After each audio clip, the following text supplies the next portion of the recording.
தாம்பரத்தில் இருந்து 5 நிமிடம் பாதி விலையில் G Square Regal Park. To prevent such compliance difficulties, I propose to omit the TCS. I also propose that the provisions of the higher TDS deduction will now apply only in non-PAN cases. In July 2024, the delay for payment of TDS up to the due date of filing statement was decriminalized. I propose to provide the same relaxation to TCS provisions as well. The government under the leadership of Prime Minister Modi believes in Sabka Saath, Sabka Vikas, Sabka Vishwas and Sabka Prayas. In line with this, we brought in updated return facility in 2022 for voluntary compliance by taxpayers who had omitted to report their correct income. Our trust in taxpayers was proved right. Nearly 90 lakh taxpayers voluntarily updated their incomes by paying additional tax. Taking this trust further, I now propose to extend the time limit to file updated returns for any assessment year from the current limit of 2 years to 4 years.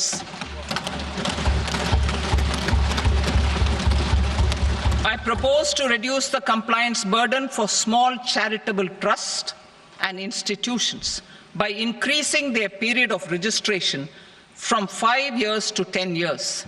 It is also proposed that disproportionate consequences do not arise for minor defaults such as incomplete applications filed by charitable entities.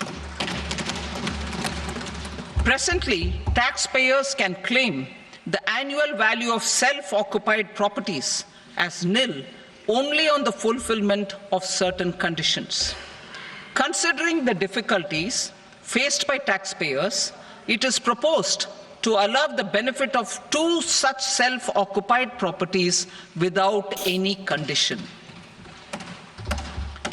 To streamline the process of transfer pricing and to provide an alternative to yearly examination, I propose to introduce a scheme for determining arm's length price of international transaction for a block period of 3 years. This will be in line with global best practices.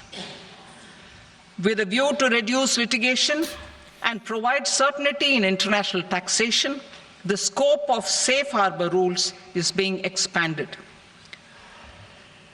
A number of senior and very senior citizens have very old national savings schemes accounts. As interest is no longer payable on such accounts, I propose to exempt withdrawals made from NSS by individuals on or after 29th August 2024. I am also proposing to allow similar treatment to NPS Vatsalya accounts as is available to normal NPS accounts subject to overall limits. In my speech in July 2024, I had promised that all processes, including giving effect to appellate orders, shall be digitalized and made paperless over the next 2 years. So I'm happy to announce that digitalization is being made operational now. In July 2024, we brought in the Vivad Se Vishwas scheme to resolve income tax disputes pending in appeal. The scheme has received a great response, with nearly 33,000 taxpayers having availed of the scheme to settle their disputes. I have a few proposals to promote investment and employment. It is proposed to provide a presumptive taxation regime for non-residents who provide services to a resident company that is establishing or operating an electronics manufacturing facility.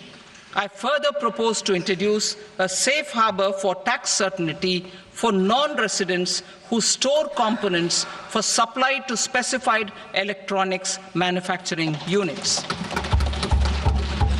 Presently, the tonnage tax scheme is available only to sea-going ships. The benefits of existing tonnage tax scheme are proposed to be extended to inland vessels registered under the Indian Vessels Act 2021 to promote inland water transport in the country. Extension for incorporation of startups. We continue to support the Indian startup ecosystem.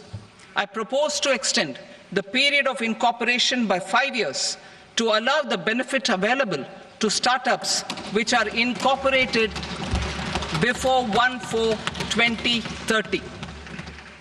In order to attract and promote additional activities in the IFSC, I am inter alia proposing specific benefits to ship leasing units, insurance offices, and treasury centers of global companies which are set up in IFSC.